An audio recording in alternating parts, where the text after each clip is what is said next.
اعوذ باللہ من الشیطان الرجیم، بسم اللہ الرحمن الرحیم۔ السلام علیکم۔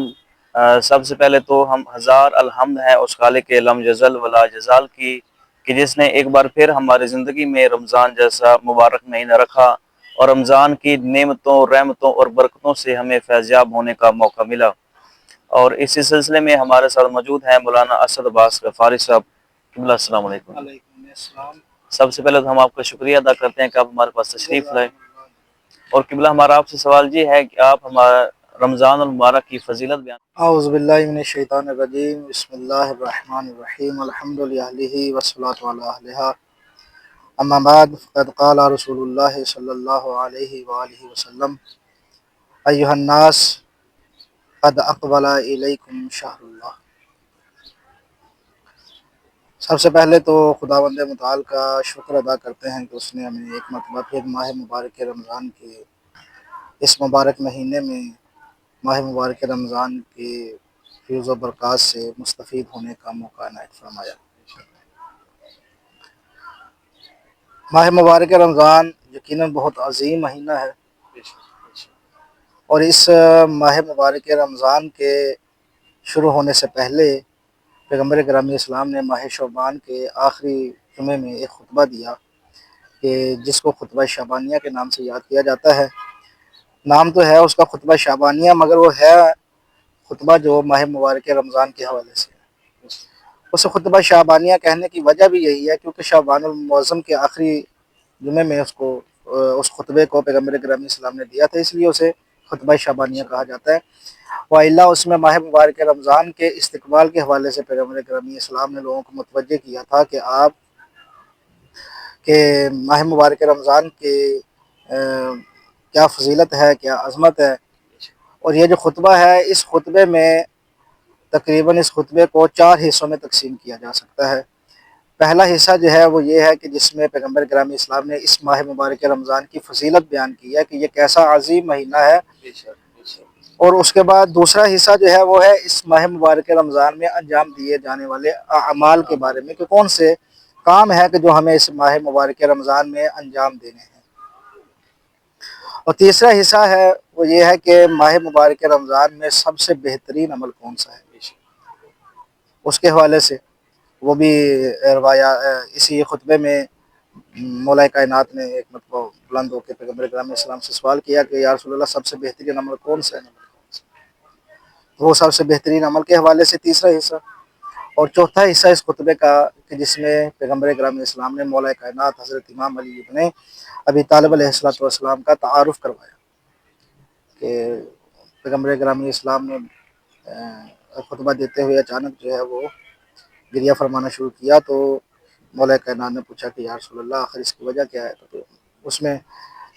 اس ماہ مبارک رمضان میں مولا کائنات کی شہادت کے ایام بھی ہیں، تو اسی مناسبت سے پیغمبر گرامی اسلام نے مولا کائنات سے فرمایا کہ مجھے وہ وقت یاد آ گیا ہے۔ تو اس ماہ مبارک رمضان کی فضیلت کے بارے میں جو پہلا حصہ ہے اس میں پیغمبر گرامی اسلام نے جو خطبہ شروع کیا ہے، اس خطبے کے شروع کے الفاظ ہی یہ ہے کہ آپ نے فرمایا کہ ایھا الناس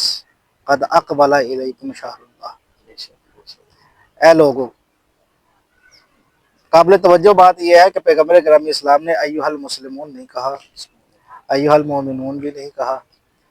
کہ اے مسلمانوں، اے مومنوں، بلکہ پوری انسانیت کو مخاطب کیا۔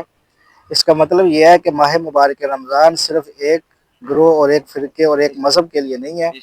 بلکہ یہ پوری انسانیت کے لیے۔ ہاں، یہ الگ بات ہے کہ آپ اس سے مستفید ہونے کے جو شرائط ہیں وہ ایک الگ معاملہ ہے کہ وہ صرف شرائط جو ہیں وہ مخصوص لوگوں میں پائی جاتی ہیں، مگر یہ کہ یہ کہا جائے کہ ماہ مبارک رمضان صرف مسلمانوں کے لیے ہے تو یہ صحیح نہیں ہے، اس لیے کہ پیغمبر گرامی اسلام نے ایھا الناس کا لفظ استعمال کیا، پوری انسانیت کو متوجہ کیا۔ فرمایا ایھا الناس قد اقبل الیکم شہر اللہ، اے لوگو، تحقیق تمہاری طرف اللہ کا مہینہ آ رہا ہے، یعنی یہ وہ مہینہ آ رہا ہے کہ جس مہینے کی نسبت پروردگار عالم کی ذات کی، پروردگار عالم کے ساتھ اس کی نسبت دی گئی ہے کہ یہ اللہ کا مہینہ ہے۔ ویسے تو سارے مہینے ہی اللہ کے ہیں، کون سا مہینہ ہے جو اللہ کا نہیں ہے، مگر ماہ مبارک رمضان کو یہ خصوصیت اس لیے حاصل ہے کیونکہ ماہ مبارک رمضان میں انسان پروردگار عالم کے قرب کے جتنے بھی مواقع ہیں ان میں بہت زیادہ پروردگار عالم کے قریب ہو سکتے ہیں۔ تو فرمایا ایھا الناس قد اقبل الیکم شہر اللہ، اے لوگو تحقیق تمہاری طرف اللہ کا مہینہ آ رہا ہے، بالبرکت والرحمت والمغفرت، کیسے آ رہا ہے؟ برکتیں لے کر کے آ رہا ہے، رحمتیں لے کر کے آ رہا ہے، اور مغفرت لے کر کے آ رہا ہے۔ یعنی یہ مبارک مہینہ ہے، رحمتوں والا مہینہ ہے، اس میں پروردگار عالم کی رحمتیں نازل ہوتی ہیں، اور مغفرت کا مہینہ ہے کہ جتنے بھی گناہ ہیں وہ اس مہینے میں انسان کے معاف ہو جاتے ہیں، البتہ معاف کروانے آنے چاہیے۔ کیونکہ آگے پیغمبر کرام اسلام نے غالباً ایک مقام پر ارشاد فرمایا کہ بدبخت ہے وہ انسان کہ جو ماہ مبارک رمضان میں آئے اور ماہ مبارک رمضان سے اس حالت میں نکلے کہ اپنے گناہ نہ پروردگار عالم سے بخشوا سکے، کیونکہ وہ تو اتنا مہربان ہو جاتا ہے اس مہینے میں کہ فرمایا گیا کہ اس ماہ مبارک رمضان کی خصوصیت میں یہ فرمایا گیا کہ یہ ایسا مہینہ ہے کہ جس میں جنت کے دروازوں کو کھول دیا جاتا ہے، جہنم کے دروازوں کو بند کر دیا جاتا ہے۔ تو کرنا کیا ہے ہمیں؟ جنت کے دروازے کھل گئے، جہنم کے دروازے بند ہو گئے، تو کیا صرف اتنا کرنے سے جنت میں چلے جائیں گے، جہنم سے بچ جائیں گے؟ اگلا پیغمبر کرام اسلام نے جملہ جو ارشاد فرمایا وہ فرماتے ہیں کہ اس مہینے میں جنت کے دروازے کھل گئے ہیں، جہنم کے بند ہو گئے ہیں، اب تم اللہ سے یہ دعا کرو کہ جنت کے دروازے تم پر بند نہ ہو، جہنم کے دروازے تم پر کھول دیں۔ تو یہ بڑا عظیم و برکتوں والا مہینہ ہے۔ فرمایا کہ یہ برکتیں لے کر کے آ رہا ہے، رحمتیں لے کر کے آ رہا ہے، اور مغفرتیں لے کر کے آ رہا ہے۔ اور اس کے بعد پھر کیا عجیب خوبصورت جملے جو ہیں وہ پیغمبر گرامی اسلام نے ارشاد فرمایا کہ یہ ایسا مہینہ ہے کہ جس کے دن تمام دنوں سے افضل ہیں، جس کی راتیں تمام راتوں سے افضل ہیں، اور پھر فرمایا کہ صرف دن اور رات کی بات نہیں ہے بلکہ اس کی ساعتیں یعنی اس کی لمحے جو ہیں وہ تمام لمحوں سے افضل ہیں، تمام ساعتوں سے افضل ہیں۔ یعنی اس ماہ مبارک رمضان میں ہر دن ایسا ہے کہ جو تمام دنوں سے افضل ہے، اس کے بعد پھر راتیں بھی بہت فضیلت کی حامل ہیں، حتیٰ کہ فرمایا ساعتیں بھی فضیلت کی حامل ہیں، اور پھر یہ بھی فرمایا کہ یہ وہ مہینہ ہے کہ انفاسکم فیہ تسبیح، کہ جس میں تمہارا سانس لینا تسبیح شمار ہوتا ہے، وَنَوْمُكُمْ فِيهِ عِبَادَةٌ، اور اس میں تمہارا سو جانا بھی اللہ کی نگاہ میں عبادت ہے۔ یہ کیسا عظیم مہینہ ہے۔ دیکھیں سو جانا، نیند آ جانا یا سانس لینا یہ غیر اختیاری عمل ہے، یہ ہمارے اختیار میں نہیں ہے۔ سورہ اپنا بقرہ میں جو آیت الکرسی ہے اس میں پروردگار عالم کے بارے میں یہ فرمایا کہ اعوذ باللہ من الشیطان الرجیم، بسم اللہ الرحمن الرحیم، لا الہ الا اللہ، اللہ لا الہ الا هو الحی القیوم، لا تأخذہ سنۃ ولا نوم، یہ اسے نوم نہیں آتی، نیند نہیں آتی۔ اس کے علاوہ جتنی بھی مخلوق ہے ساری جو ہے اسے نیند آتی ہے، اور نیند جو ہے یہ ایک غیر اختیاری عمل ہے، اختیاری عمل نہیں ہے۔ انسان جتنا بھی چاہے کہ میں جاگ لوں مگر نیند والے مرحلے سے اسے گزرنا ہے، ایسا ممکن نہیں ہے کہ انسان نیند والے مرحلے سے نہ گزرے۔ تو یہ غیر اختیاری عمل ہے۔ سانس آنا جانا اس میں بھی ہمارا کوئی اختیار نہیں۔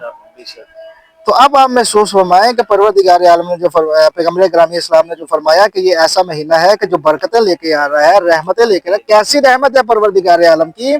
کہ ہمارے اختیاری عمل پر تو جزا دینا بعد کی بات ہے، پروردگار عالم ہمارے غیر اختیاری عمل پر بھی ہمیں جزا دے، ہمارے اس غیر اختیاری عمل کو بھی تسبیح بھی شمار کر رہا ہے اور عبادت میں بھی شمار کر رہا ہے۔ کتنا عظیم اور بابرکت مہینہ ہے ماہ مبارک رمضان۔ اور پھر پیغمبر گرامی اسلام نے فرمایا کہ یہ وہ مہینہ ہے کہ دعیتم فیہ ضیافت اللہ، کہ یہ وہ بابرکت مہینہ ہے کہ جس مبارک مہینے میں تم اللہ کے مہمان ہو۔ کس کے مہمان ہو؟ اللہ کے مہمان ہو۔ دیکھیں انسان کی کوئی محلے کا چیئرمین جو ہے، کوئی ایم این اے، کوئی ایم پی اے اگر کوئی دعوت کر دے تو انسان اس کا مہمان بن جائے، پھر اس سے اوپر چلے جائے آپ